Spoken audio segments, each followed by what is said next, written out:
Just wonderful. Mm-hmm.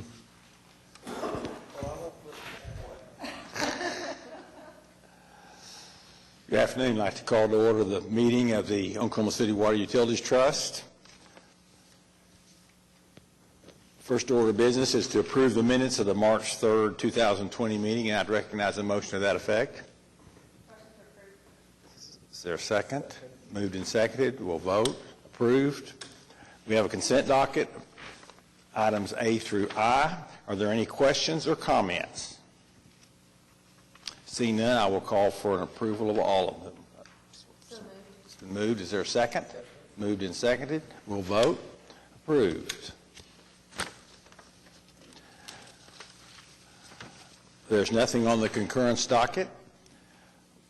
We do have enough people now to have the emergency construction contracts by resolution. We need 4 votes for this. Does anybody have any questions in this regard? I would recognize a motion for approval. Moved and seconded. All in favor? I'm going to push this button. Approved. We have 1 item for individual consideration.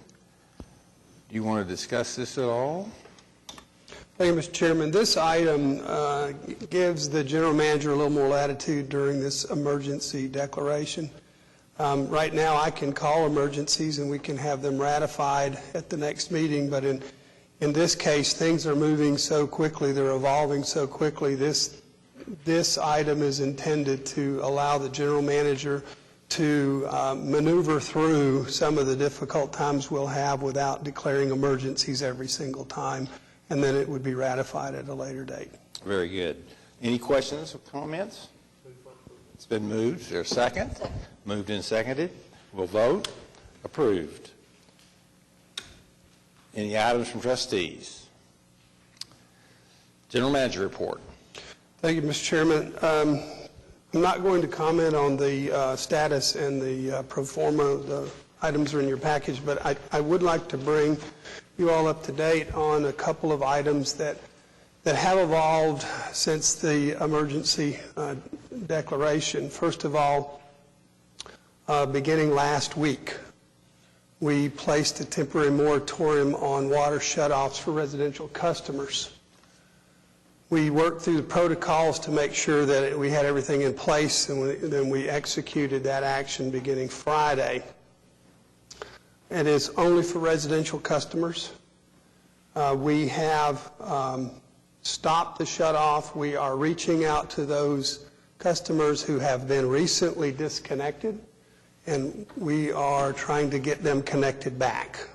Now, to connect them back, we have to reach out to them. They have to be home for us to turn the water on so that we don't flood their home if somebody turned all the faucets on for some reason and left them on. So we are diligently working through that. There's about 2,700 customers that we're trying to get reconnected. The other thing we're trying to do to minimize the impacts later on, if people just stop paying their bill, this emergency will end sometime into the future, and their water bills could be fairly large. And so what we're trying to do is work with them to establish a payment plan where they can hopefully continue to pay us something throughout the process. If not, we have 2 available social services resources, the Salvation Army, and then there are some others that can help them financially. Secondly, we're going to extend the payment plans out probably for at least 12 months to help people once they do return to work and they are more economically able, then they can have their accounts current at that time. So rather than the 2 to 3 month period, we're going to extend that out to 12 months. Now that will cause a financial impact on our organization. Right now we're looking at 2,000 to 3,000 shutoffs per month. We have no idea what that number is going to go to. It could go to the same level every month, or it could go exponentially higher. We don't know. But we are prepared to take we are prepared to make financial shifts within our organization to manage the cash flow accordingly. We're looking at our capital program. We're looking at some other means to make sure that we are financially sound out into the future.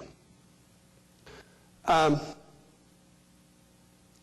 next thing, starting a few weeks ago, we knew something was going to happen. In worst case scenario, schools close, and they are closing.